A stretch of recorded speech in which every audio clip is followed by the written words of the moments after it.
مشرکین مکہ تو بھاگ گئے، مسلمان تو اب سامان جمع کر رہے ہیں، تو اب اتر جانا چاہیے۔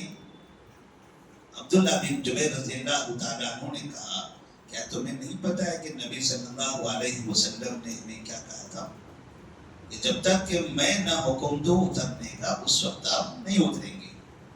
کہا ہاں ہمیں معلوم ہے، ہمیں معلوم ہے، لیکن آپ کے بولنے کا مقصد یہ تھا کہ کسی بھی طرح سے پیچھے سے کوئی حملہ ور نہ آ سکے، کوئی نقصان نہ ہو، اس کے لیے تھا۔ اب تک معاملہ ختم ہی ہو چکا ہے، جنگ ختم ہو چکی ہے، مشرکین مکہ کو بھاگے جا رہے ہیں، اب یہاں کھڑے رہ کر کیا کریں گے؟ اس کی کیا ضرورت ہے؟ لہذا 40 کے قریب لوگ نیچے اتر گئے، 40 لوگ نیچے اتر گئے۔ خالد بن ولید رضی اللہ عنہ اس وقت مسلمان نہیں ہوئے تھے، مشرکین مکہ جو جا رہے تھے ان میں خالد بن ولید بھی تھے۔ انہوں نے دیکھا جبل رومان پر جو 50 لوگ تھے اب وہاں تو تعداد کم نظر آ رہی ہے، 100 لوگوں کو ان کے پیچھے بھیجا، جاؤ پہلے وہ پہاڑ پر جو کھڑے ہیں ان کو مارو۔ 100 لوگ آئے اور انہوں نے 10 لوگوں پر حملہ کر کے 10 کا صفایا کر دیا، اور اس کے بعد پہاڑ کے پیچھے سے ہوتے ہوئے ادھر میدان میں جہاں مسلمان ہتھیار وغیرہ نکال کر میان میں رکھے ہوئے تھے، سامان جمع کر رہے تھے، وہ سمجھ گئے تھے جنگ ختم ہو چکی ہے، ادھر سے یہ تیار مکمل ہتھیاروں کے ساتھ اچانک دھاؤ بول دیتے ہیں، اور پھر دیکھتے ہی دیکھتے اس میدان میں 70 لاشیں گر جاتی ہیں، اور پھر ہنگامہ اتنا زیادہ ہوا کہ مسلمان سمجھ نہیں پائے کیا ہوا، کہاں سے کون آ گیا۔ ہم تو سمجھے تھے جنگ ختم ہو چکی ہے، آیا کہاں سے لوگ؟ تو اس طرح سے دوبارہ پلٹ کر تیار ہونے سے پہلے تک اتنا بڑا حادثہ ہو چکا تھا۔ پھر تیار ہوئے، پھر سے پلٹے، پھر مقابلے کے لیے کھڑے ہوئے، اور پھر مقابلہ کرتے کرتے پھر ان کو وہاں سے بھگایا، لیکن دوبارہ بھگانے میں کامیاب تو ہوئے، لیکن ساتھ میں 2 بڑے اس میں نقصان ہو گئے۔ ایک نقصان 70 صحابہ رضی اللہ تعالیٰ عنہ اس جنگ میں شہید ہوئے، اور دوسرا بڑا نقصان نبی کریم صلی اللہ علیہ وسلم زخمی ہو گئے،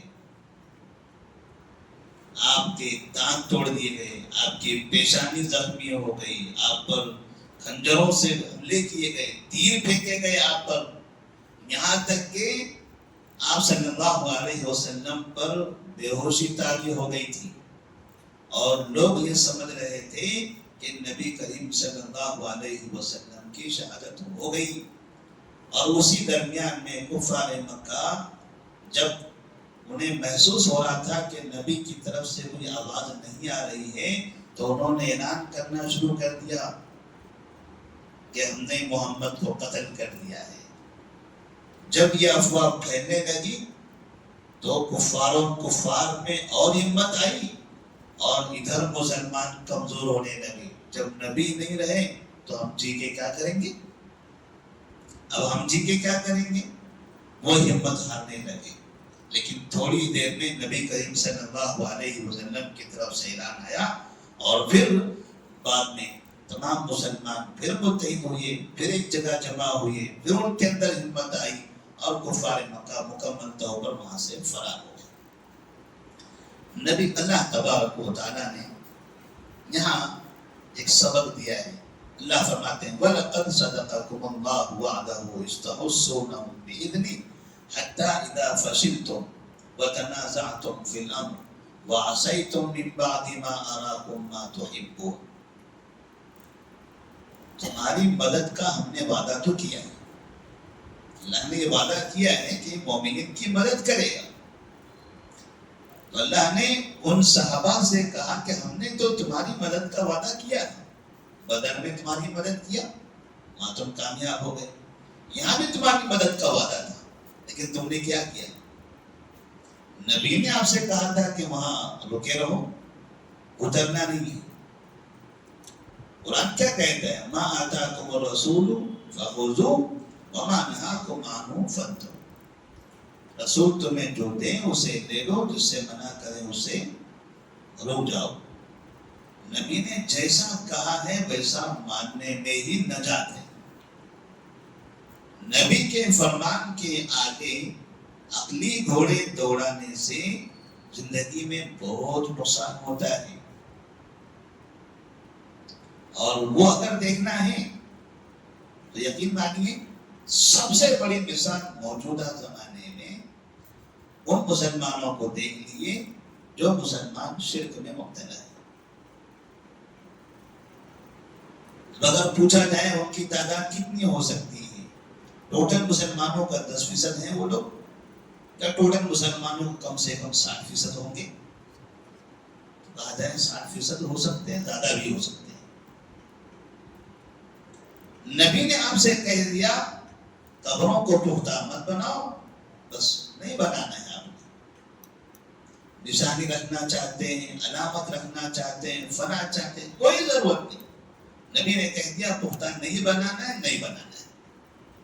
نبی نے کہا اس کو وہاں چراغا نہیں کرنا ہے، نہیں کرنا ہے، وہاں نماز نہیں پڑھنا ہے، نہیں پڑھنا ہے، وہاں طواف نہیں کرنا ہے، نہیں کرنا۔ بس آپ ان کو خدا مانتے ہو نہیں مانتے ہو یہ سوال ہی نہیں ہے۔ آپ ہمیں یہ مت بتاؤ کہ ہم انہیں خدا نہیں مانتے، خدا اسی کو مانتے ہیں، ہم پوچھنا بھی نہیں چاہتے کہ آپ ان کو مانتے ہو کہ نہیں مانتے ہو۔ نبی نے آپ سے کہا تھا کہ ان قبروں کو مضبوط مت بناؤ، آپ نے بنایا۔ اب بنانے کے بعد کیا ہو رہا ہے دیکھ لیتے، کتنا بڑا نقصان ہو رہا ہے۔ کتنے مسلمان جو چھوٹے بچے پیدا ہو کے تھوڑے سے بڑے ہوتے ہیں، وہ اپنی آنکھیں کھولنے کے بعد سے اپنے ماں باپ کو، نانا نانی کو، دادا دادی کو صبح شام وہیں کا چکر لگاتے ہوئے دیکھتے ہیں۔ بچہ پیدا ہوتا ہے اسے محسوس ہوتا ہے کہ میں مسجد میں جانے کے بجائے درگاہ پر جا رہا ہوں، میرے 40 دن ہو گئے میں درگاہ پر گیا، میری برسی آ گئی میں درگاہ پر گیا، میں کامیاب ہوا میں درگاہ پر گیا، میری ماں مجھے گود میں لے کر وہاں جا رہی ہے۔ نبی نے جو کہا اگر اسے مان لیتے ہیں تو فائدہ ہے، ورنہ کیا کیا نقصان ہوگا اس کا اندازہ نہیں ہے۔ یہاں پر نبی نے کہہ دیا تھا جنگ کا میدان تھا، تو جنگ کے میدان میں نبی نے کہا یہاں سے اترنا نہیں ہے تو نہیں اترنا ہے۔ آپ اتر گئے، اپنا تو نقصان ہوا ہی، جو باقی 10 تھے وہ بیچارے وہ بھی مارے گئے، جو وہاں ڈٹ کر رہے تھے وہ مارے گئے پہلے، اور پھر نیچے آنے کے بعد یہاں بھی اور 60 مارے گئے۔ تو نبی کریم صلی اللہ علیہ وسلم کی اطاعت ضروری ہے۔ اللہ نے فرمایا اذا فشلتم وتنازعتم فی الامر، اور تم آپس میں اختلاف کر رہے تھے۔ اختلاف کیا تھا؟ اچھا کام یا برا کام، اچھائی یا برائی میں ایسی کوئی بات نہیں تھی کہ وہ نیچے اترنے میں کوئی حرام کام کر رہے تھے، نہیں، کوئی حرام کام نہیں کر رہے تھے۔ لوگ کہتے ہیں نا ہم ایسا کر رہے تو کیا گناہ ہے، نماز ہی پڑھ رہے ہیں، گناہ کیا ہے؟ ہم درود ہی پڑھ رہے ہیں، گناہ کیا ہے؟ اگر میلاد النبی کو 2 رکعت نماز پڑھ لیتے ہو تو کیا غلط ہے؟ کیا پڑھتے ہیں 2 رکعت نماز میں؟ تکبیر پڑھتے ہیں، دعا پڑھتے ہیں، اللہ کا نام لیتے ہیں، درود پڑھتے ہیں، گناہ ہے؟ کوئی گناہ نہیں۔ یہاں جو اوپر تھے وہ بھی صحیح، جو نیچے آ رہے تھے کیا وہ ان کا نیچے آنا یہ گناہ تھا، بھی گناہ کا کام ہو رہا تھا؟ نہیں تھا، نبی کے حکم کے خلاف ورزی تھی۔ نیچے اترنا غلط نہیں، لیکن چونکہ نبی نے آپ سے کہا تھا نیچے نہیں اترنا ہے، میرے حکم کے بعد اترو آپ، تو آپ کو وہی کام کرنا تھا۔ نہ کرنے کی وجہ سے آپس میں آپ اختلاف کر رہے، 40 نیچے اترے، 10 وہاں رہے، اختلاف ہوا تو جو بچے تھے، جو اوپر تھے، ان کا بھی نقصان ہوا۔ مطلب یہ کہ جب اختلاف ہوتا ہے مسلمانوں کے درمیان تو اس میں جو حق پر ہوتے ہیں، صحیح راستے پر ہوتے ہیں، ان کا بھی نقصان ہو جاتا ہے۔ ایسا نہیں کہ اختلاف کر کے، فتنہ پھیلا کر، انتشار کر کے جو لوگ ادھر ادھر حرکتیں کرتے ہیں بس انہی کا نقصان ہوگا، نہیں، آپ کا بھی نقصان ہوگا۔ ایک قوم ہے، پوری قوم کو متحد ہونا ہے۔ تو اللہ تبارک و تعالیٰ نے اس میں ہمیں ایک پیغام یہ دیا کہ وَاعْتَصِمُوا بِحَبْلِ اللَّهِ جَمِيعًا وَلَا تَفَرَّقُوا. اس کے بعد اللہ تبارک و تعالیٰ فرماتے ہیں وَمَا مُحَمَّدٌ إِلَّا رَسُولٌ قَدْ خَلَتْ مِن قَبْلِهِ الرُّسُلُ أَفَإِن مَّاتَ أَوْ قُتِلَ انقَلَبْتُمْ عَلَىٰ أَعْقَابِكُمْ وَمَن يَنقَلِبْ عَلَىٰ عَقِبَيْهِ فَلَن يَضُرَّ اللَّهَ شَيْئًا وَسَيَجْزِي اللَّهُ الشَّاكِرِينَ. نبی کریم صلی اللہ علیہ وسلم کے بارے میں یہ افواہ پھیل گئی تھی کہ آپ کا قتل ہو گیا ہے، لوگوں نے آپ کو شہید کر دیا ہے. اس کی وجہ سے بعض مسلمان یہ سمجھے جب نبی نہیں رہے تو اب ہمیں رہنے کی کیا ضرورت ہے، تو ہم کیا کریں گے. اللہ تبارک و تعالیٰ نے یہاں ان کو تنبیہ کر کے بتا دیا کہ یہ نبی اس سے پہلے بھی کئی انبیاء آ چکے ہیں. انبیاء کے رہنے نہ رہنے سے دین ختم ہو جائے گا ایسا نہیں ہے. یہ دین اللہ کا نظام ہے. جب تک کائنات موجود ہے تب تک کہ اللہ کا دین رہے گا. ایسا نہیں کہ اگر نبی چلے گئے تو پھر دین چلا گیا. نبی اگر چلے بھی گئے تو اللہ تبارک و تعالیٰ کا دین موجود رہے گا. لہذا آپ کو نبی کی اطاعت تو ضرور کرنا ہے، لیکن یہ نہیں سمجھنا ہے کہ نبی نہیں ہے تو پھر اب دین کس چیز کا. اسی لیے جب نبی کریم صلی اللہ علیہ وسلم کا ربیع الاول کی 12 تاریخ کو 11 ہجری میں مدینہ منورہ میں عائشہ صدیقہ رضی اللہ تعالیٰ عنہ کے گھر میں صبح کے وقت میں انتقال ہوتا ہے تو کچھ بدو قسم کے لوگ کہتے ہیں جب نبی کی وفات ہو گئی تو پھر ہم اس دین پر کیوں رہیں گے. لہذا وہ مرتد ہو گئے، دین اسلام کو چھوڑ کر وہ کفر کی طرف چلے گئے. ایسی صورت میں ابوبکر صدیق رضی اللہ تعالیٰ عنہ نے تمام صحابہ رضی اللہ تعالیٰ عنہ کو مسجد نبوی میں جمع کیا اور قرآن مجید کی آیت پڑھ کر سنائی وَمَا مُحَمَّدٌ إِلَّا رَسُولٌ قَدْ خَلَتْ مِن قَبْلِهِ الرُّسُلُ أَفَإِن مَّاتَ أَوْ قُتِلَ انقَلَبْتُمْ عَلَىٰ أَعْقَابِكُمْ وَمَن يَنقَلِبْ عَلَىٰ عَقِبَيْهِ فَلَن يَضُرَّ اللَّهَ شَيْئًا وَسَيَجْزِي اللَّهُ الشَّاكِرِينَ.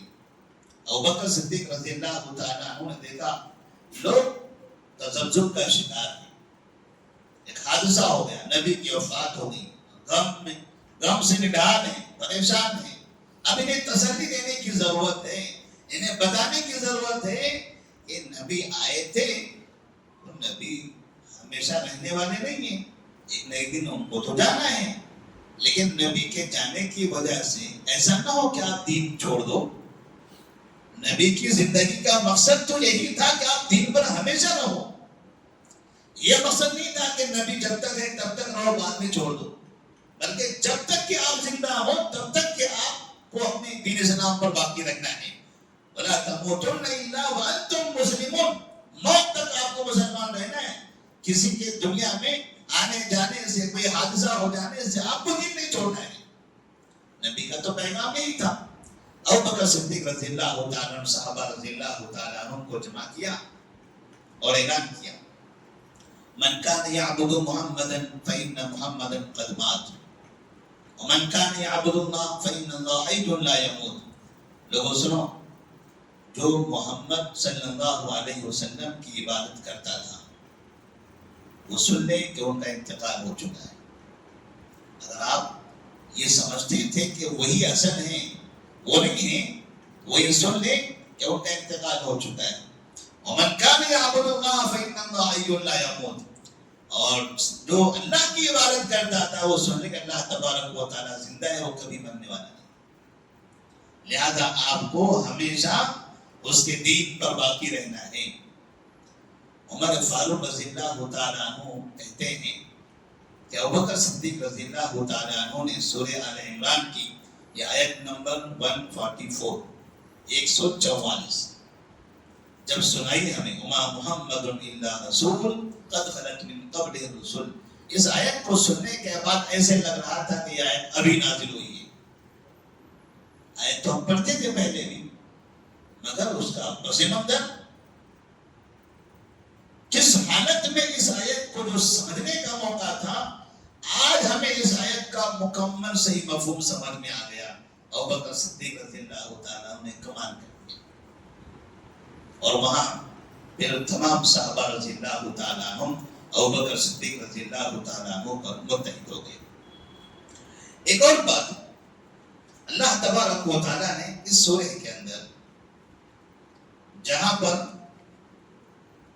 زکریا علیہ السلام کا تذکرہ فرمایا ہے، وہاں ایک پیغام ہمیں یہ دیا ہے۔ آل عمران اس سورہ کے اندر دو عورتوں کا خصوصی ذکر ہے، ہم نے اس سے پہلے بھی ذکر کیا تھا۔ ایک عمران کی بیوی کا ذکر اور دوسرے ان کی بیٹی کا ذکر، مریم علیہ السلام اور مریم علیہ السلام کی والدہ کا ذکر۔ ان دونوں کا ذکر خصوصی طور پر ہے اس سورہ کے اندر۔ سورہ کا نام تو آل عمران ہے، عمران کا خاندان، لیکن اس خاندان میں خصوصی طور پر دو کا تذکرہ ہے، اور پھر انہیں ماں بیٹی، اور پھر ان کے بعد ان کی نواسی، ماں کی بیٹی اور پھر ان کا نواسا یعنی عیسیٰ علیہ السلام۔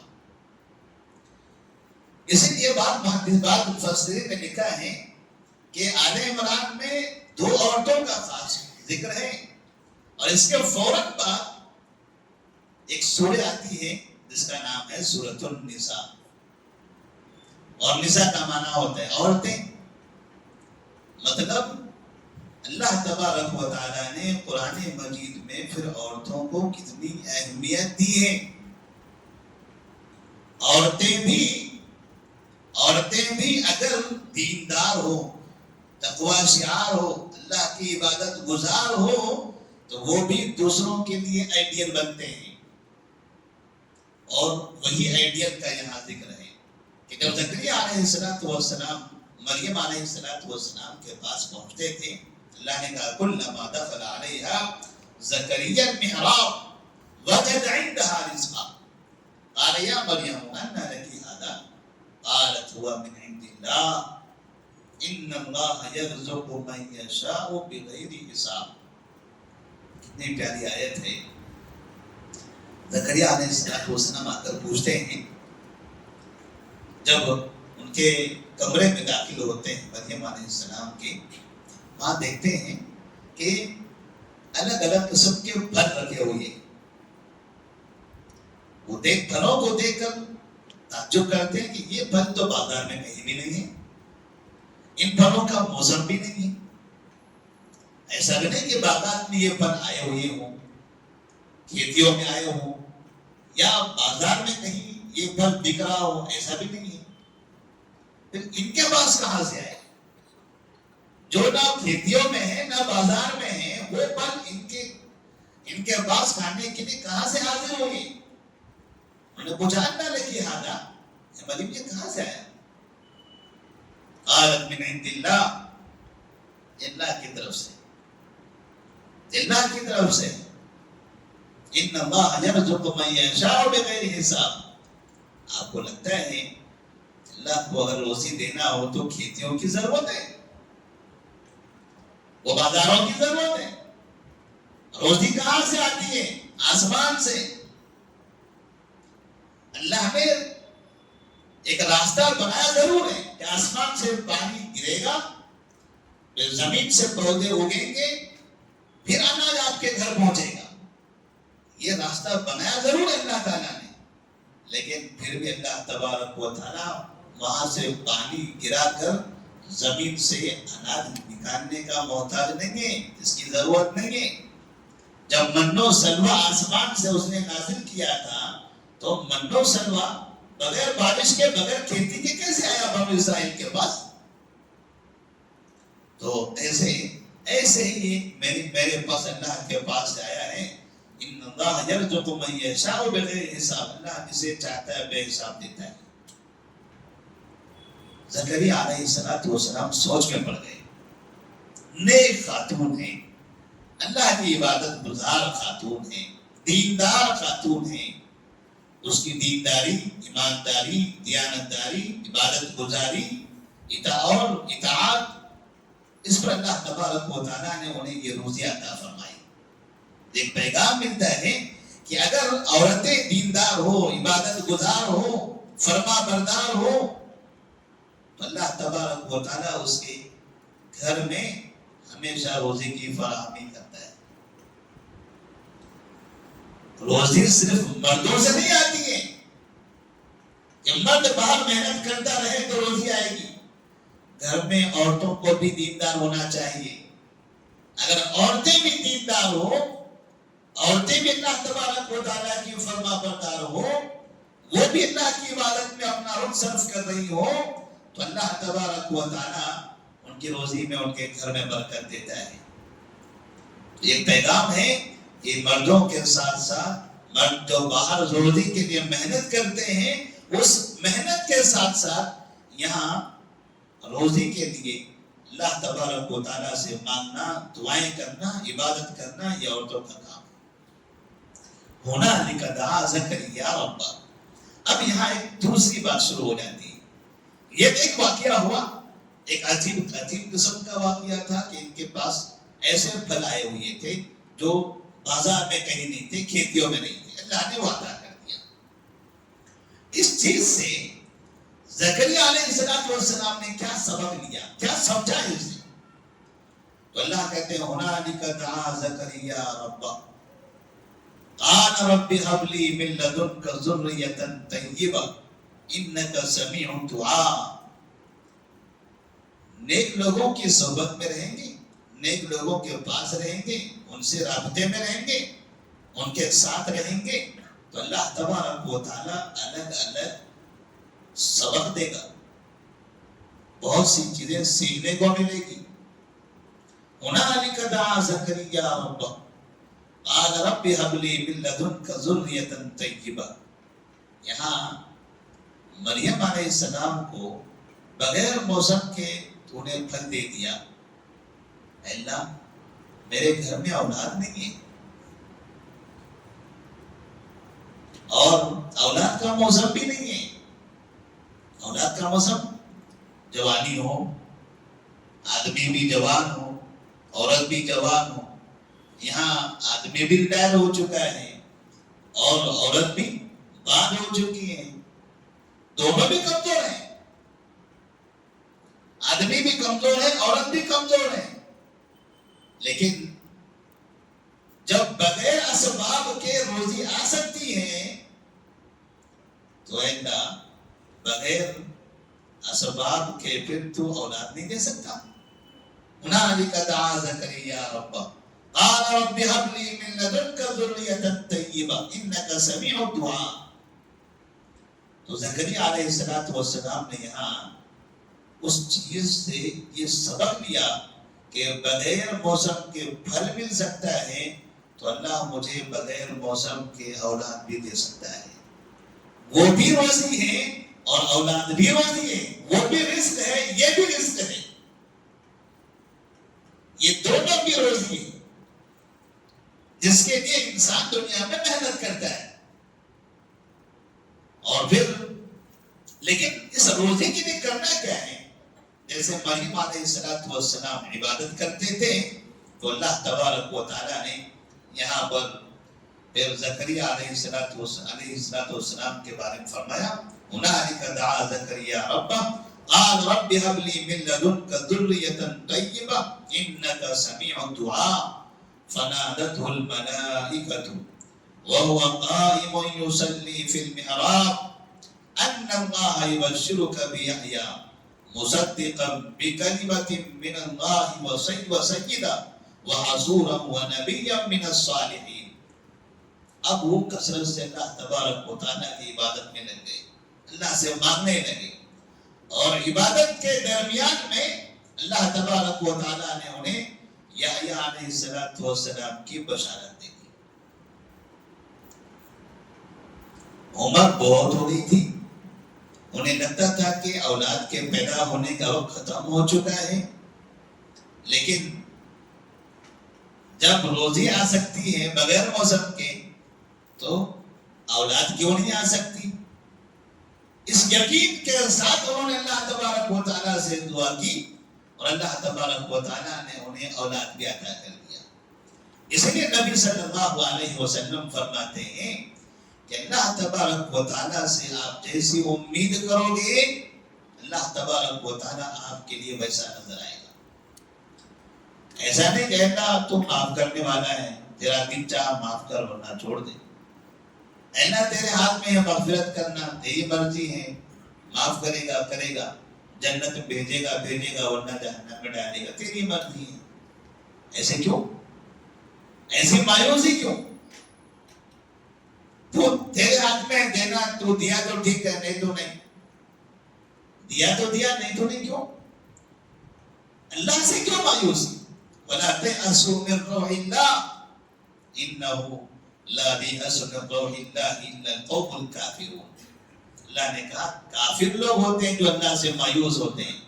اس لیے زندگی میں کوئی بھی کام کرنا ہو آپ کو، چاہے تجارت ہو، چاہے نوکری ہو، چاہے کوئی تعلیم ہو، دنیا کی کوئی ترقی کا راستہ ہو، جس راستے پر جا رہے ہو یقین سے اللہ سے مانگنا کہ اللہ بس میں جا رہا ہوں، مجھے یقین ہے تجھ پر کہ تو مجھے اس میں کامیاب کرے گا، میں اس یقین کے ساتھ آگے بڑھ رہا ہوں، میں تجھ پر بھروسہ کرتا ہوں، تجھ پر توکل کرتا ہوں، مجھے تجھ سے ہی امید ہے، تیرے علاوہ میں کسی کے سامنے ہاتھ نہیں پھیلاتا۔